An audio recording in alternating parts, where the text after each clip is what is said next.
Hello guys, how we doing? Welcome back to the Free Hammers. I wasn't going to do a video today. Well, I was going to do a little bit of a Lopetegui one, but I resisted. I thought I'd do it tomorrow, but I had to jump on very, very quickly because literally seconds ago, West Ham have tweeted out and finally announced the news that we thought was going to come, that David Moyes will not continue beyond this season. It is over.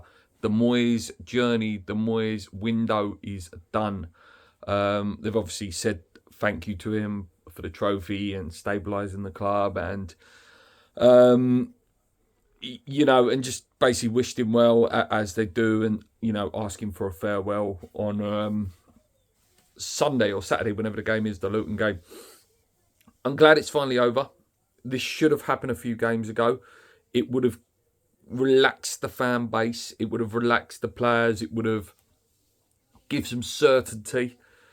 Where it's been allowed to go on too long, but I am glad that it's finally done. We know now for definite. We knew anyway, but I think this just totally ends all of that speculation that he's staying or is he going. The players can know.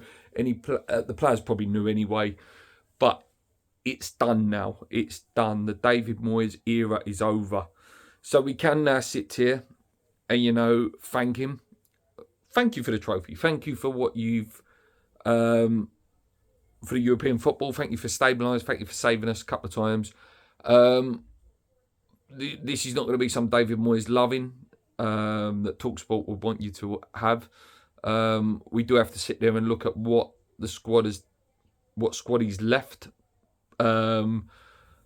Lopetegui, I'm going to call him J-Lo because it makes it easier. And it's a very old squad. It's a squad lacking confidence. It's a squad that's lost players that I think J-Lo could have done well with. I know he liked Pablo Fornals. And I think Fornals would have worked well in the J-Lo system. And I think money's been deliberately held back. I think they allowed him Ward-Prowse in the summer. And then they allowed him Kelvin Phillips, which was sort of the dying sword for him, the straw that broke the camel's back. And they held back money when I think they did have quite a fair amount of money to spend. His last interview against Chelsea was very telling. He'd run out of stuff to pass the buck to, and he ended up reverting back to Declan Rice is the reason we're losing games so much, when we nearly got relegated with Declan Rice last season. Yes, Declan is a big loss, but what does that say to your Alvarez's and the digs at Caduce's? He shipped out Flynn Downs, who was Southampton's player of the season. I hope he comes back and has a chance under the Lopetegui. I really do. I've got no sadness about him going. He should have gone a long time ago. He should have gone during that World Cup campaign.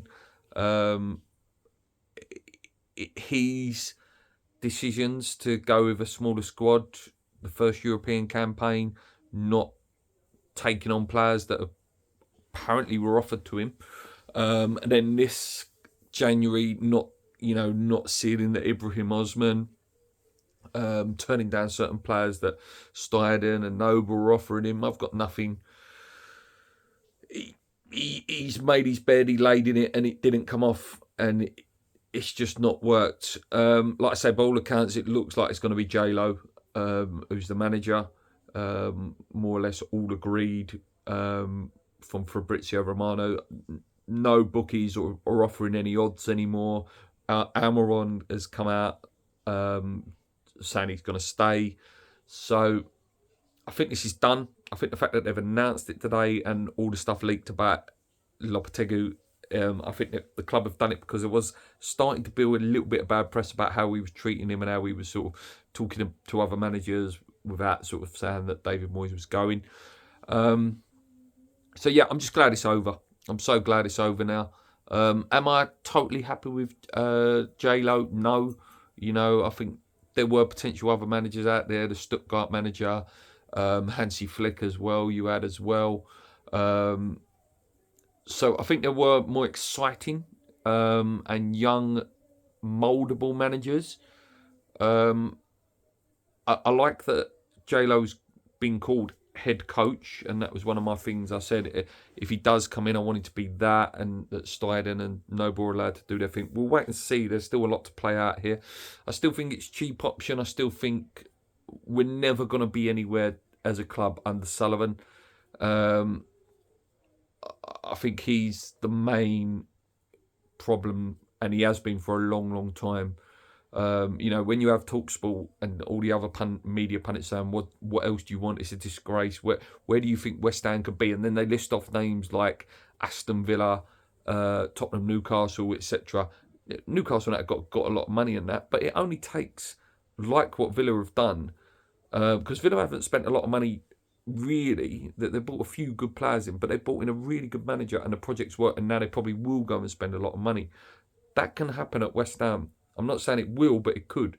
If we would have made a really good appointment, Tim Steiner was allowed to do what he's going to do, and you get a little bit of luck with players, a little bit of luck with the manager, and it all creates this cohesion. We could have gone on and done something. At the moment, I don't think we'll go down with Lopetegui. I don't think.